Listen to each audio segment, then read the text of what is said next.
Mineiro também entrou em campo hoje e venceu.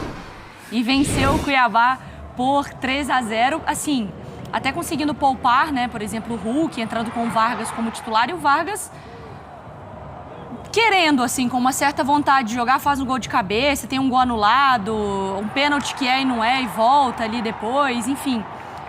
O Atlético conseguindo os resultados mesmo, conseguindo equilibrar sem Arana, por exemplo, podendo poupar os seus jogadores, Vitor Birner. Primeira coisa, acho que eu vi algumas pessoas questionarem quando o Milito chegou e eu tento entender, obviamente, porque eu tenho que compreender ideias diferentes das minhas, eu não sou dono da verdade, mas acho que agora está muito clara a diferença de ideia e do que é um técnico atualizado, um técnico que foi enorme, gigante, que é um dos maiores técnicos da história do Brasil, Luiz Felipe Scolari, mas que não combinava em nada com o elenco do Atlético, além de não ser um técnico atualizado. O Atlético tem um time muito técnico, o Atlético é um time que pode ganhar qualquer campeonato que dispute nessa temporada, tem um dos melhores elencos do país, tem jogadores que desequilibram de várias características, em várias posições diferentes, e você precisava de um técnico para usá-los, né? O técnico chegou, rapidamente ele muda o time de patamar. O Birner, ele foi anunciado no dia 24 de março, tem um mês. É muito pouco tempo, né? E tem 9 jogos já. Então, sem tempo para treinar, e já usou mais de um esquema, a capacidade de adaptação é impressionante. Olha o que ele está fazendo com o Scarpa. Né? Ele, por exemplo, antes de trabalhar no Atlético... A gente tem, não, exatamente esse recorte aí, Birner. 77,8% de aproveitamento, 9 jogos, ainda não perdeu, né? 6 vitórias, 3 empates. Então, conquista o Campeonato Mineiro e agora mais uma vitória no Brasileiro. Com chance de fazer a melhor campanha entre todas as equipes da primeira fase da Libertadores, o que dá o direito de decidir até a semifinal atuando dentro de casa. Poupando jogadores, como você falou hoje do Hulk. Né? Entrou o Vargas. O que o Vargas fazia antes do Milito chegar? Absolutamente nada. Ele não era nem opção de substituição no Atlético. Só que com o Milito a bola vai chegar numa condição legal para ele finalizar, ele vai pegar gosto de jogar de novo, ele vai pegar o gosto de fazer gols, de entrar na equipe. O Scarpa, quando o Milito costumava jogar antes, um 3-4-2-1, 3-4-1-2, os caras do lado de campo da linha de 4 vêm fazer a linha de 5. Eu pensei, ele vai colocar o Scarpa provavelmente atrás do atacante. Ele já usou o Scarpa do lado direito, aberto. Que é onde ele tem deitado e rolado, né? Hoje ele usou no lugar do Arana, do lado esquerdo, aberto. O Scarpa pode jogar por dentro. O Scarpa está fazendo gols. O Scarpa pode ser meio... O Scarpa pode jogar em várias funções. E o técnico entendeu. O Zaratio, outro também que cresceu demais. E o Zaratio é um jogador que você lembra da campanha do Atlético com o Cuca. Falava, jogava muito. E de repente sumiu. Né? Tem a fase ruim, algumas contusões e tal.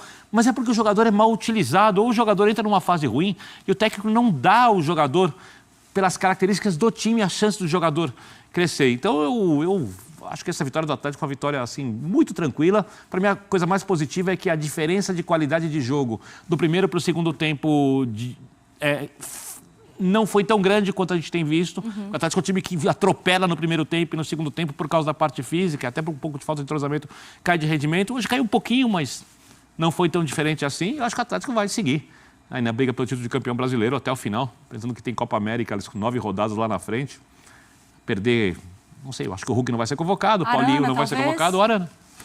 Talvez o Arana, e o Zarate não é convocado para a seleção. Será que a Copa América vai fazer no Flamengo, levando De La Cruz, Arrascaeta, Eric, talvez Pedro e tal? Vinha, tem uma galera. Dá para o Atlético sonhar com vários títulos essa temporada, não sei se ganhar um deles, obviamente está bom. Mas é um time candidato em qualquer competição. Vamos ouvir, então, o Milito e também um lado do Cuiabá, porque se a gente está falando de uma noite agitada no nosso futebol brasileiro, o lado do Cuiabá ficou na bronca, olha só. No es fácil, y lo sabemos, jugar sin Hulk, pero sabíamos que Edu Vargas lo podía hacer bien, sabíamos que Cadu, si hubiese jugado, lo podía hacer bien. Teníamos confianza y certeza de que Gustavo Scarpa por izquierda, en lugar de Guille Arana, lo podía hacer bien. Y bueno, importante que juegue quien juegue, que el equipo tenga muy claro a qué jugar, ¿no? A mí me gusta hablar mucho del equipo, no particularmente de nombres individuales. A história é o seguinte, no último dia da janela, na semana passada, o presidente do Santos, o Galo do Santos me ligou, o presidente do Santos me ligou, fez uma proposta para nós, ofereceu $1,5 milhão, nós achamos pouco, pedimos mais, eles disseram que iam fazer uma outra proposta. Eu mandei negociar com o atleta. Deu meia hora, o empresário do Davis me ligou, o Felipe, me disse, Cristiano, já temos um acordo praticamente fechado que vamos assinar um pré-contrato em julho. É isso, é a informação que veio para mim. Já foi feita uma negociação de discutir um pré-contrato com ele no início do ano, uma prorrogação, ele não aceitou e o Cuiabá resolveu por não colocar mais o atleta a jogar. Eu disse uma frase no ano passado que quem não ajuda, atrapalha. E hoje ele é um atleta que, infelizmente, nos atrapalha. A situação do Cuiabá em relação ao Daverson é que, em julho, quando ele já vai poder assinar um pré-contrato, a gente espera que algum clube interessado no Daverson venha e compre ele do Cuiabá. A situação de não ter um técnico, vamos dizer que é uma responsabilidade do clube. A gente já deveria ter um treinador aqui. Eu acho que, independente da gente ter um técnico ou não, os jogadores precisam assumir mais a responsabilidade. Vamos pensar um pouquinho, meus amigos. Qual que é uma pessoa que acorda 5 horas da manhã, pega um ônibus para ficar no sol, lá no CT do Cuiabá, lá, cortando grama? Esse cara tem motivação. Ele tem motivação. Agora vamos pensar esses atletas aqui. Que os caras ganham 100 mil, 50 mil, 200 mil, 300 mil, 400 mil, 500 mil por mês. É ridículo falar em motivação. Hoje em dia eu vejo as pessoas muito assim, fugindo de conflito. Ninguém quer conflito, todo mundo quer ir para casa sossegar. A vida não é assim. Esse ambiente aqui não é assim. E o Cuiabá é um clube que tem um agravante maior ainda. Se não tiver uma cobrança forte minha, que sou dono do tio da minha família, do time, meu amigo, isso aqui vira um spa. O Galo bateu o Cuiabá fora de casa, 3-0, Vargas, Scarpa e Paulinho, os gols do Galo, para fazer um raio-x do que foi a vitória atleticana contra o Cuiabá. Ele chega, um abraço, o comentarista Edu Panzi. Alô, Hugo, um abraço para você, para quem se liga no apito final. Alô, Ale Oliveira, um abraço também. Grande vitória do Galo, em 3-0 para cima do Cuiabá, jogando lá na Arena Pantanal. O Atlético que poupou os jogadores, o Hulk, por exemplo, que não viajou, segurou outros atletas, Gemerson não jogou, o Arana só foi entrar na segunda etapa e algumas peças importantes do elenco e que foram bem utilizadas. Uma delas o Vargas, né? Entrou para substituir o Hulk e foi muito bem no jogo, eleito pela equipe da Itatiaia, o melhor em campo, marcou o primeiro gol do Atlético. Foi ele, Vargas, quem sofreu a falta para o gol do Scarpa. Aliás, que cobrança, hein? Alá Ronaldinho Gaúcho, rasteira por baixo da barreira. E foi ele, Vargas, que sofreu o pênalti para o gol do Paulinho. Aliás, Paulinho que teve uma grande atuação. Ele deu assistência para o gol do Vargas, marcou o gol de pênalti, bateu muito bem, sem chances para o goleiro Walter. E o Scarpa, hein? Saiu da ala direita, que tem jogado muito bem, foi ser o ala esquerda do Atlético e fez um partidaço. Além do belíssimo gol de falta, o Scarpa foi um dos destaques do Atlético na partida, saiu no segundo tempo para a entrada do Arana. Jogou ali meia horinha, foi poupado, deu uma descansada o lateral esquerdo do Atlético. O restante da equipe também fez um ótimo jogo, o Atlético foi superior durante toda a partida, muita posse de bola, pressionando o tempo inteiro o adversário. O Atlético fez 1-0 e seguiu pressionando o Cuiabá, fez 2-0. Seguiu o protagonista do jogo, sem dar chances ao adversário, fez 3-0 e continuou em cima. O Cuiabá só se assanhou nos últimos 5 minutos, quando o Bruno Fux, depois de cometer uma falta na lateral esquerda, acabou tomando o segundo amarelo e sendo expulso. Mas nada que tenha incomodado o Atlético na partida, foi uma vitória absoluta. Galo que encontrou dificuldade, porque o Cuiabá jogou com uma linha de 5 jogadores, a primeira linha de 5, a segunda de 4, eram 11 jogadores, né, para ser sincero, marcando em 30 metros do campo.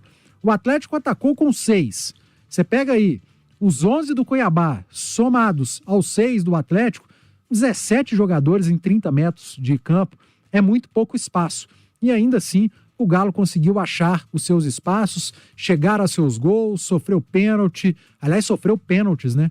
Um marcado no segundo tempo. E no primeiro tempo, segundo o Márcio Rezende de Freitas, teve um lance em que teve pênalti no Alisson, o árbitro marcou pênalti, mas o VAR recomendou o juiz de campo e rever o lance. E ele acabou voltando atrás e dando bola ao chão. Para o Márcio Rezende, foram 2 pênaltis a favor do Atlético na partida. Certo é que o Galo venceu 3-0 de forma incontestável. Foi 3, poderia ter sido 5-6, não fosse a sorte também ao lado do Cuiabá, que pode levantar a mão para o céu, que perdeu só por 3-0. Aliás, o time do Cuiabá vai sofrer nesse Campeonato Brasileiro.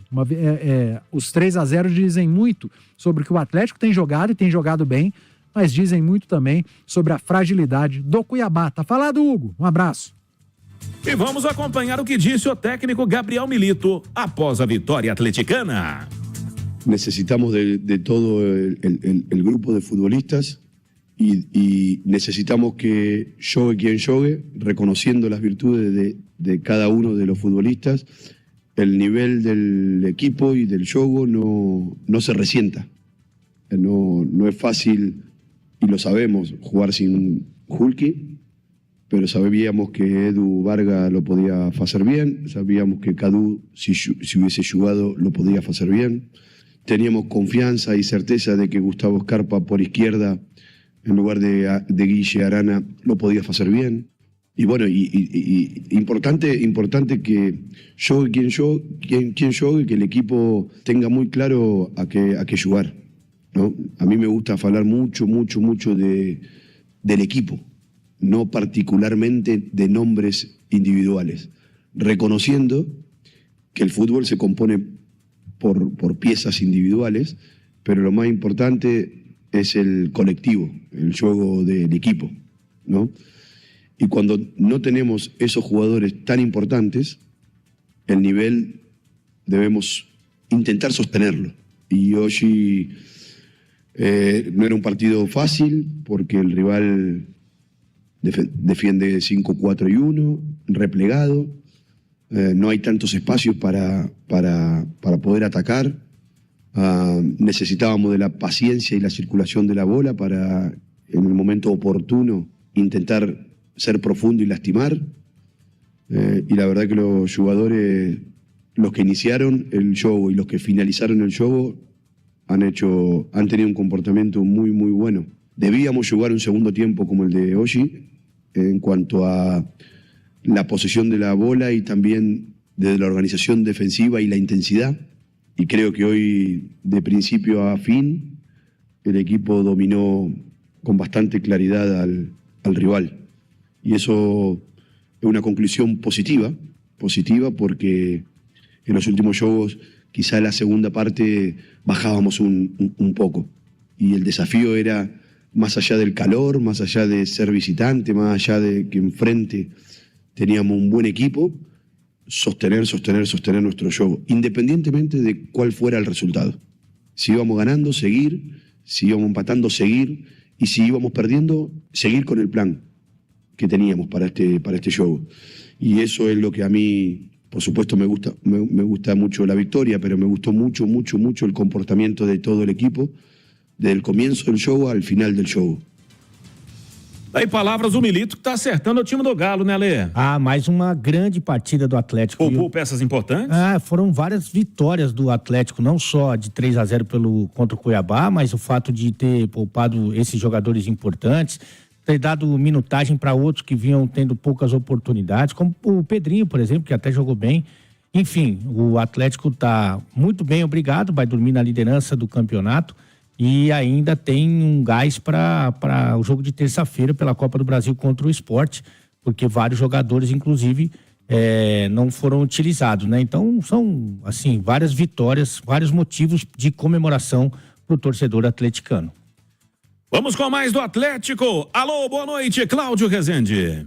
Alô, Hugo Sérgio, boa noite a você, Ale Oliveira, a todos que nos acompanham no apito final. Calorão segue danado aqui em Cuiabá, mas o Galão da Massa hoje jogou aquela água no chope do time da casa, venceu a primeira como visitante neste Brasileirão e de novo o ataque funcionou, mesmo sem o Hulk.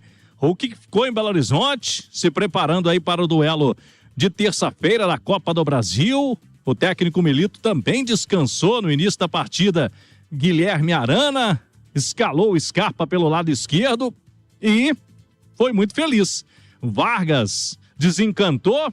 O Galão da Massa venceu mais uma e o Milito segue invicto, no comando do Galão da Massa com 9 jogos agora, 6 vitórias e 3 empates. Os jogadores do Atlético retornando a Belo Horizonte vão chegar já durante a madrugada e não tem tempo para ficar comemorando vitória. Terça-feira já é Copa do Brasil, o duelo contra o Sport Recife. Primeiro jogo em casa, o da volta será no Recife, então o Galo já tem mais um jogo importante para o mata-mata numa competição diferente. Hugo.